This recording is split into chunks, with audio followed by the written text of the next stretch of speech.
नमस्कार मंडळी, स्वागत आहे तुमचं माझ्या चॅनल मध्ये। आज मी सुक्क मटण बनवलेलं आहे। चला तर आपण बघूया हे सुक्क मटण मी कसं बनवलंय। तुम्हाला नक्कीच माझी रेसिपी आवडेल। सुक्क मटण बनवणार आहे मी। इथे अर्धा किलो मटण घेतलंय आणि ते मॅरिनेट करून घेतलेलं आहे। अद्रक लसूणची पेस्ट, त्याच्यामध्ये हिरवी मिरची, कोथिंबीर आणि थोडासा पुदिना घालून त्याचं वाटण केलेलं आहे आणि त्या पेस्टने मी मॅरिनेट केले।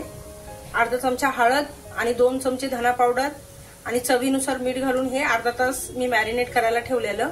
इथे मी सफेद तीळ घेतलेले आहेत 2 चमचे, 2 मोठे चमचे, 1 चमचा बडीशेप आहे, लवंगा आहेत 4-5, 7-8 मिऱ्या आहेत, 3 छोट्या वेलच्या आहेत, 1 मोठी वेलची आहे, जावित्री आहे, त्रिफळा आहे आणि दालचिनीचे 3 ते 4 छोटे छोटे तुकडे घेतलेले आहेत। आता हे मी भाजून घेणार आहे। अर्धी वाटी इतकं सुक्क खोबरं आहे ते मी भाजून घेतलेलं आहे। कांदा आहे तोही व्यवस्थित परतून घेतलेला आहे। 2 मोठे कांदे घेतलेले। इथे एक तवा घेतलेला आहे मी। तव्यामध्ये हा गरम मसाला सर्व भाजून घेते। थोडंसं तेल आहे तव्यामध्ये। आता हे सफेद तीळ भाजते।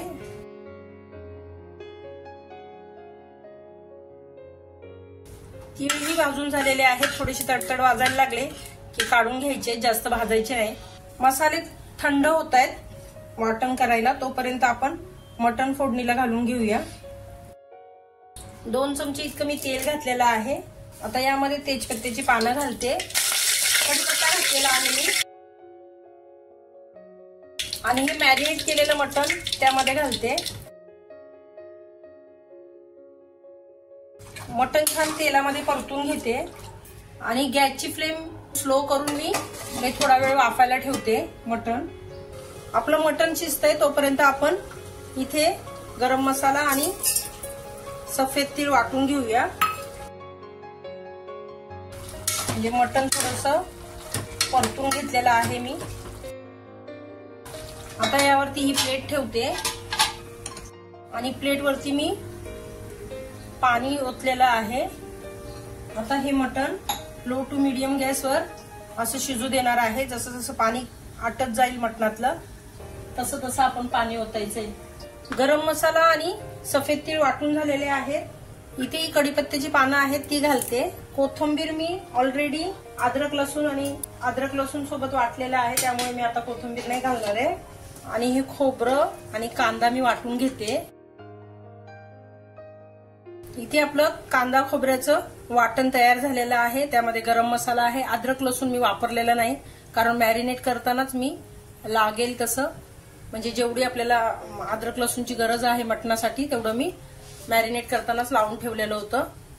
त्यामुळे फक्त कांदा खोबरा आणि गरम मसाला मी वाटून घेतलेला आहे। आता मटणावरती आपण गरम पाणी करायला ठेवलेलं ते गरम झालेलं आहे। इथे मटणाला सुद्धा छान पाणी सुटलेलं आहे।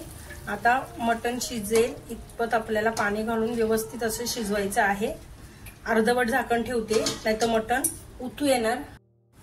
ताटावरचं पाणी मी मटणामध्ये ओतून ते छान शिजवून घेतलेलं आहे आणि वरती पुन्हा पाणी ठेवलेलं, त्याला छान वाफा सुटलेला आहे।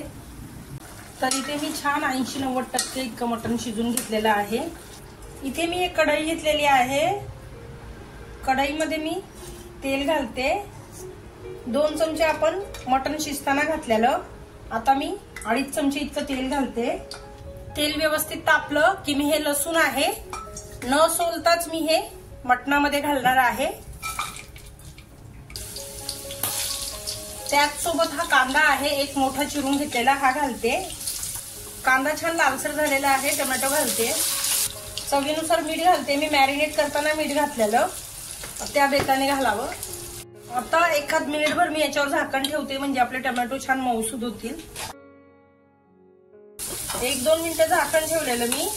आता हे छान टोमॅटो मऊ झालेले आहेत। हे आपण गरम मसाला आणि कांदा खोबऱ्याचं वाटण करून घेतलेलं ते घालूया। त्यासोबतच इथे कांदा लसूण मसाला 1.5 चमचा लाल तिखट आणि हा गरम मसाला आहे किंवा मटन मसाला वापरला तरी चालेल, तोही 1.5 चमचा आहे, ते घालते। छान असं परतून घेते।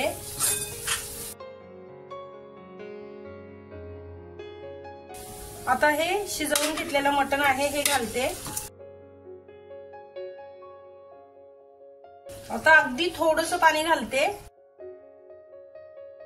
आणि याला 10 मिनिटं शिजू देते. 5 ते 7 मिनिटं मी छान याला वाफ काढून घेतलेली आहे मटणाला. तर इथे आपलं सुक्क मटण तयार झालेलं आहे. छान तेल सुटलेलं आहे. बघा किती छान दिसतंय. तर माझी ही रेसिपी तुम्हाला आवडली असेल तर लाईक करा, शेअर करा, सबस्क्राईब करा. रेसिपी पूर्ण बघितल्याबद्दल धन्यवाद.